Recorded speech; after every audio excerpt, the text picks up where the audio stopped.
is the ultimate travel guide from the people who know it best. Weekends with Yankee.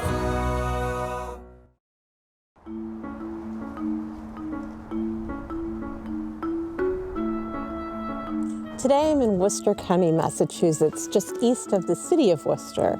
This is a really undiscovered gem of an area. It's very hilly, it's dotted with apple orchards, and it's lined with beautiful stone walls. And right here is the crown jewel. It's the Tower Hill Botanic Garden.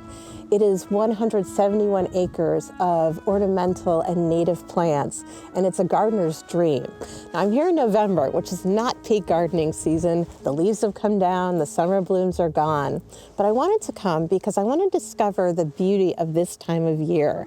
We often think the party's over in November, but I'm going to take a tour of the woods here and see what beautiful things are growing. And then we're going to go inside to the conservatory to see some beautiful plants in full bloom, which is just what we need.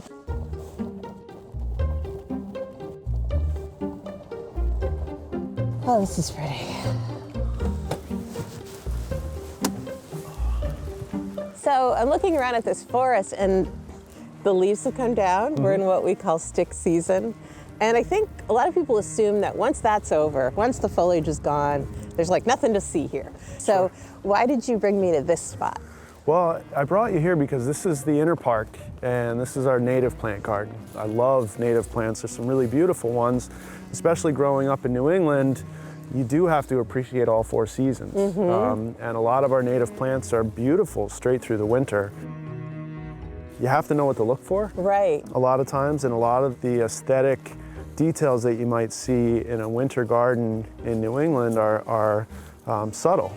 So we're coming up upon a grove of rhododendron maximum, which is a fantastic evergreen native shrub. You can see today it's pretty cold out.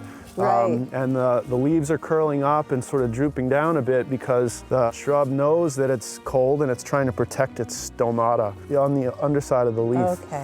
So in the really cold weather, it sort of curls up like this, just to sort of limit how much water escapes the leaves. They like this kind of, I'm seeing pine trees, and my sense is they like that acidic soil in the forest. Yeah, I mean, most of our soils in at least this part of New England are rather acid, so a pH below 7. And that's what we have here in New England, and so you might as well find plants that like to grow in it, basically. I like to say in the summertime, people get distracted by all the color, all the flowers in the landscape. But this time of the year, you can really start to see the shape of the landform. We've got a lot of great topography in New England, you know, steep slopes. And it's like that term, good bones. You know, when you're looking at a house, like this forest has really good bones, and now you can see them. Yeah, they're also really great carbon sinks. In terms of climate change, the forests in New England are really doing a lot to help mitigate the effects of carbon emissions. A tree like this white oak behind us captures a ton of carbon every year and stores it in its trunk, and so it's a really fantastic way to store carbon. So what are some of the other beautiful plants that we could look for at this time of year? Yeah, so one of my favorites is this native witch hazel. Oh, look at that, it's actually blooming. It is, yeah. So I didn't think anything was blooming right now. Yep, we still have some flowers out there. But this is Hamamelis virginiana. It's our native witch hazel, and the petals are a little shriveled up today because it's so cold, but it's one of the last plants in New England, at least in our native flora, to bloom. Now, that's not wintergreen, then? It is. It is? is? That's wintergreen. Oh my gosh, I'm so excited. I identified a plant, hooray! Yeah, so this is Gaultheria procumbens. It's a little native wintergreen. You can see the fruit right there. Right. It's very tasty. So you can chew on the leaves, You can chew on the leaf, you can chew on the fruit. The fruit, really? Yep. It's not poison, because I see a red berry and I think, uh-oh. I know, All right, I'm gonna do it. I have to do that with my 3-year-old, so. Oh, it's good. Good. It tastes like wintergreen gum. Yep. And it's a little bit sweet. Yep. Yum. Wow.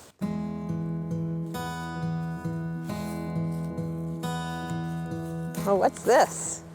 Well, we've got a few overgrown shrubs over here. Okay. So in this area, we have a lot of high bush blueberry. Blueberry, really? Yeah, these are blueberries. Aww. So blueberry is a great native shrub, so we want to try to reduce them in size and encourage more flowers and more fruit. Okay.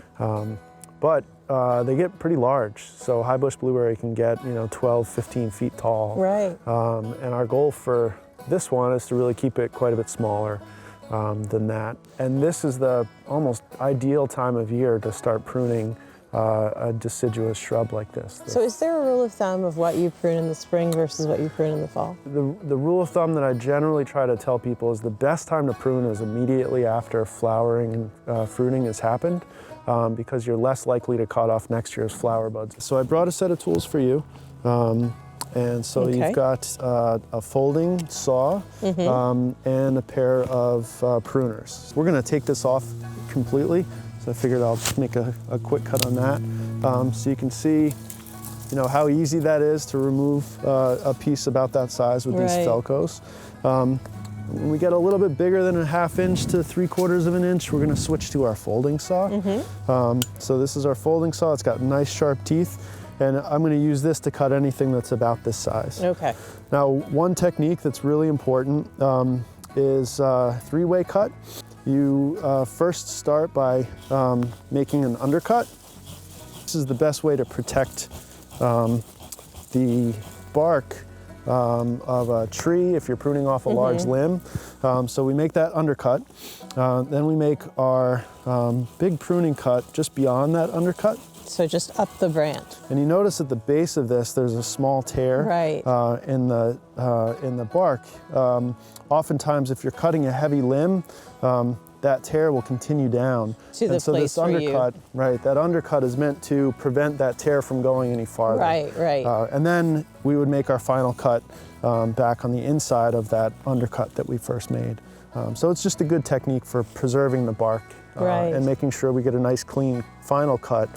And then I think we're going to cut this one off here. Okay, you want me to have a go with this one? This damaged one here, that'll warm you up. Yeah, it's helping with the chilly temperatures for sure. My arm is starting to get tired. Okay, I feel it. There we go. There we go. Nice. That was a clean cut. Excellent. So now the shape of this is much better. It's really where I want it to be. I'd still come back through and cut a lot of the dead wood out, but it's definitely, from an ornamental perspective, it's definitely a lot better than when we started. So what inspires your work here? I really, I've been in horticulture for a really long time. And what really excites me is seeing people's excitement, seeing people really respond to our garden and the work that we're doing, teaching people about plants and why they're important in our daily lives. Those are all things that are really important to me, whether it's enjoyment because they're beautiful, whether it's food because we all need to eat. Or whether, right now it's a challenging time to live. And, what we've seen this year at Tower Hill is that a lot of people are seeking out places like this, that they're really trying to get that connection with the natural world, that they're trying to enjoy, just the basics of humanity by coming to a place like this where they can really get that connection with the natural world around them. And so gardens like this are just really important for feeding your soul, really, is what it comes down to. Yeah, so I see that. Yeah, I totally share that sense of gardens being kind of the place to go to, especially during challenging times. And I'd love to actually see a little bit more of the garden. Sure, so can we head back up? Yeah, that'd be great. Okay, good. Yep.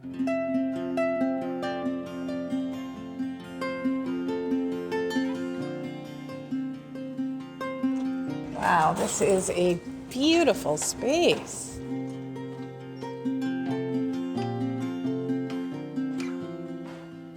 Robert, I came here in part to kind of reorient myself around November, to see the beauty of November after the leaves come down. And Mark really did a great job of showing me the beauty of the forest when you know where to look.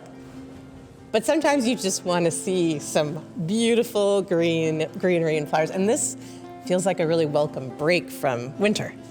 Yeah, this is one of 2 conservatories here at Tower Hill Botanic Garden.